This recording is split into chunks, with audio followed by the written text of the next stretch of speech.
انہوں نے اور پھر ان کے بھتیجے تھے، تو انہوں نے آ کے ایک حکومت بنانے کی ایک کوشش کی تھی، اور ایک باقاعدہ جنگ ہوئی تھی 1831 میں، اور اس ٹائم سے لے کے 1980 تک یہ ولی اللہ تحریک یہ چلتی رہی.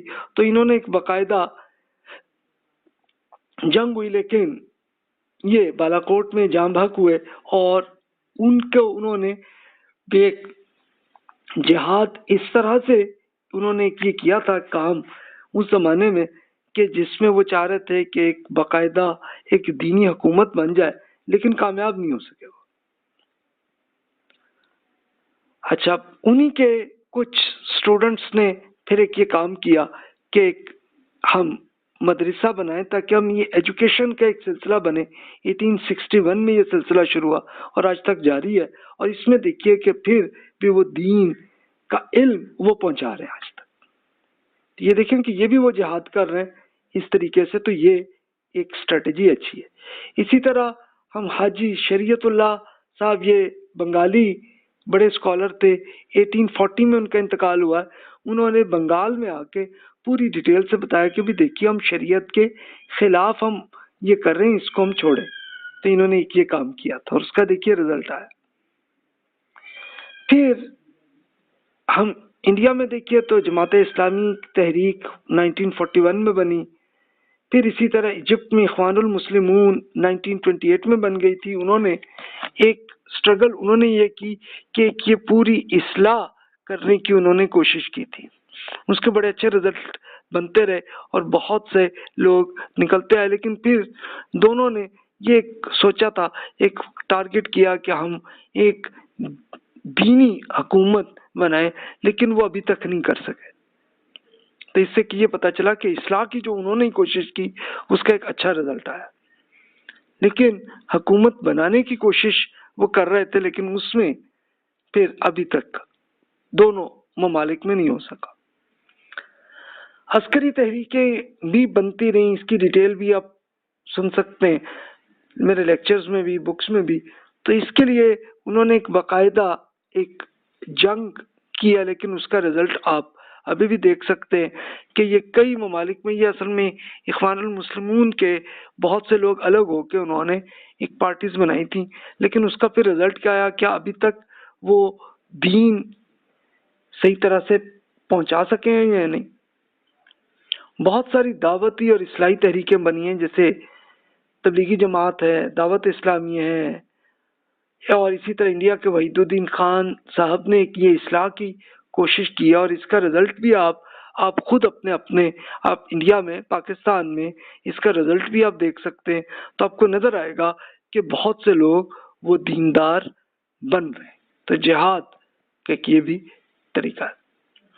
پھر ایک تحریک جس کا یہ میرا آخری لیکچر ہے، جس میں ریکنسٹرکشن آف اسلامک تھاٹ 1930 سے یہ سلسلہ شروع ہوا، کہ جس میں ایک بڑے اسکالر علامہ محمد اقبال صاحب نے یہ کوشش کی تھی کہ ہم ایک ماڈرن ورلڈ میں ہم آ گئے ہیں، تو ہمیں چاہیے کہ ہم مسلمانوں نے جو کچھ سوچا تھا اور جو ان کے پالیسیز اینڈ پروسیجرز بنائے تھے، تو بھی اس کو ری چیک کرنے کی ضرورت ہے، یہ کریں.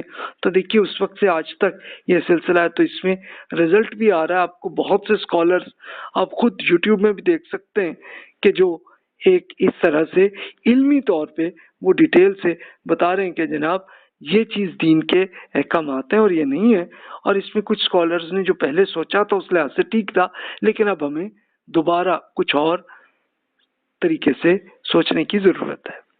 تو اب آپ ان سب کو دیکھیں تو دیکھیے کہ یہ سب لوگ ہی اپنے سبھی مخلص لوگ تھے، سب نے ایک جہاد اس طرح سے کیا.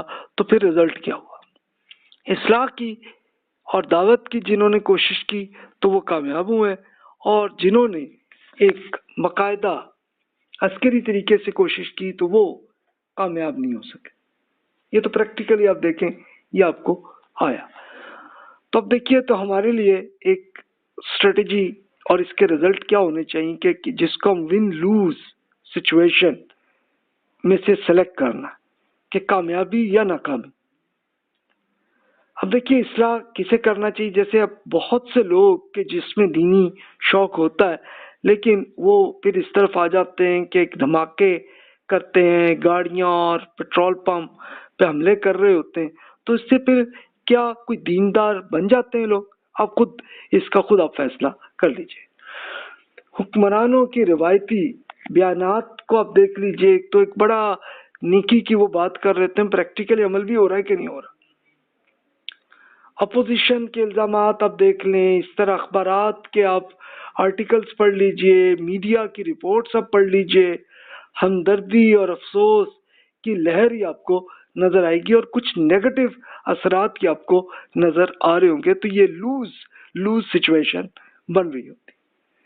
خفیہ ہاتھوں اور سازشوں پہ بڑے بڑے آرٹیکلز آپ پڑھ چکے ہوں گے، میڈیا پہ آپ پہ بہت کچھ لوگوں کے ارشادات آپ سن چکے ہوں گے، نفرت اور غصے کے یہ آگ جلاؤ اور گھیراؤ کے طریقے، احتجاج، دھرنے اور یہ سارے سلسلے آپ کو نظر آئیں گے۔ لیکن آپ کو خود پاکستان کے اندر میں بھی آپ دیکھ سکتے ہیں، انڈیا میں بھی دیکھ سکتے ہیں، اپنے اور ممالک میں بھی آپ دیکھ سکتے ہیں، سب میں سے کیا کچھ بہتر رزلٹ آیا ہے؟ یعنی آپ کو ایٹ لیسٹ جب تک آپ پیدا ہوئے ہیں اس وقت سے لے کے آج تک آپ نے جو کچھ کیس دیکھے ہیں اس سے کچھ آپ کو وہ عدل اور انصاف حاصل ہوا؟ مجھے تو نہیں ہوا، میں تو یہ عرض کروں گا۔ اب اخلاقی اور قانونی طور پر کچھ اصلاح ہوئی ہے، ہمیں نظر نہیں آتی۔ پولیس اور عدالت کے نظام میں لوگوں کی کوئی عدم اعتماد کی صورتحال بہتر ہوئی ہے تو وہ ہمیں نہیں آتی، لیکن اب آ کے کچھ عرصہ پہلے ہمیں اب کچھ ریلیٹیولی نسبتاً بہتر سچویشن نظر آ رہی۔ کوئی شخص محفوظ نہیں اور پریشان حال لوگوں نے تنگ آ کر اپنے انتقام خود لینے کا فیصلہ کرنے کی کوشش کی، اسی کے لیے وہ دھرنا بھی کرتے رہے ہیں اور کچھ یہ دھماکے بھی کرتے رہے، لیکن اس کا رزلٹ کچھ نہیں آیا ابھی۔ سیاسی عدم استحکام کی حالتیں کئی ممالک میں بنتی رہی ہیں، اس سے مہنگائی بڑھتی ہی آئی ہے، بدامنی رہی ہے، عدم تحفظ کے شکار میں آ کے عام لوگوں میں اب یہ مایوسی کی آخری سطح بنتی رہی ہے۔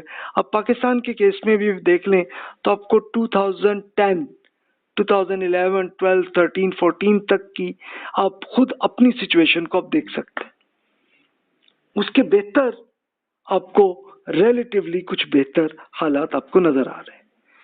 اب آپ یہ میں نے پریکٹیکلی دیکھا ہے کہ 1990 سے لے کے آج تک 2020 میں اب نئے نیک افراد زیادہ آ رہے ہیں الحمدللہ۔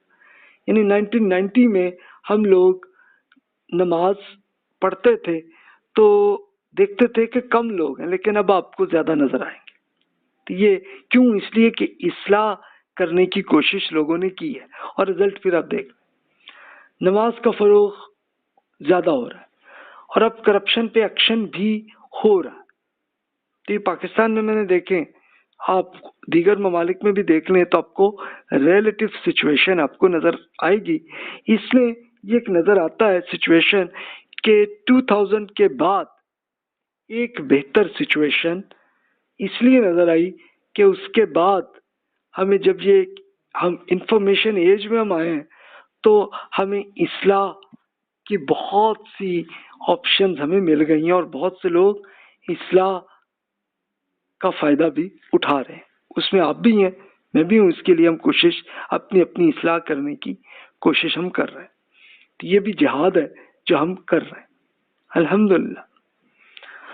تو جناب یہ وہی جو پچھلے لیکچرز میں جنت کا راستہ اپنی پرسنالٹی ڈیولپمنٹ کے لیے اور جہنم کو اگر سلیکٹ کرنا ہے تو اس کی آپشن بھی آپ کے سامنے اویلیبل ہے، کچھ بولنے کی ضرورت نہیں ہے، فیصلہ آپ خود کر لیجئے کہ جو راستہ بھی اختیار کرنا چاہیں آپ اس میں سلیکٹ کر سکتے ہیں، اور اگر جہنم پسند نہیں ہے اور جنت پسند ہے تو پھر جہنم والی چیزوں سے بچنے کی کوشش کریں۔ پھر بھی ہوتا ہے ہم سے، پھر بھی غلطی ہو جاتی ہے، ہم بھی گناہگار لوگ ہیں، لیکن پھر بھی اللہ تعالیٰ نے ہمیں آپشن چھوڑ دی ہوئی ہے توبہ کرنے کی، تو ہم وہ جو غلطی ہو جائے توبہ کرتے جائیں اور ہم پھر جنت کی طرف پہنچ سکتے ہیں۔ تبھی آپ کے ذہن میں جو بھی کوشچن ہے بلا تکلف ای میل کر لیجئے. جزاک اللہ خیر و احسن الجزا.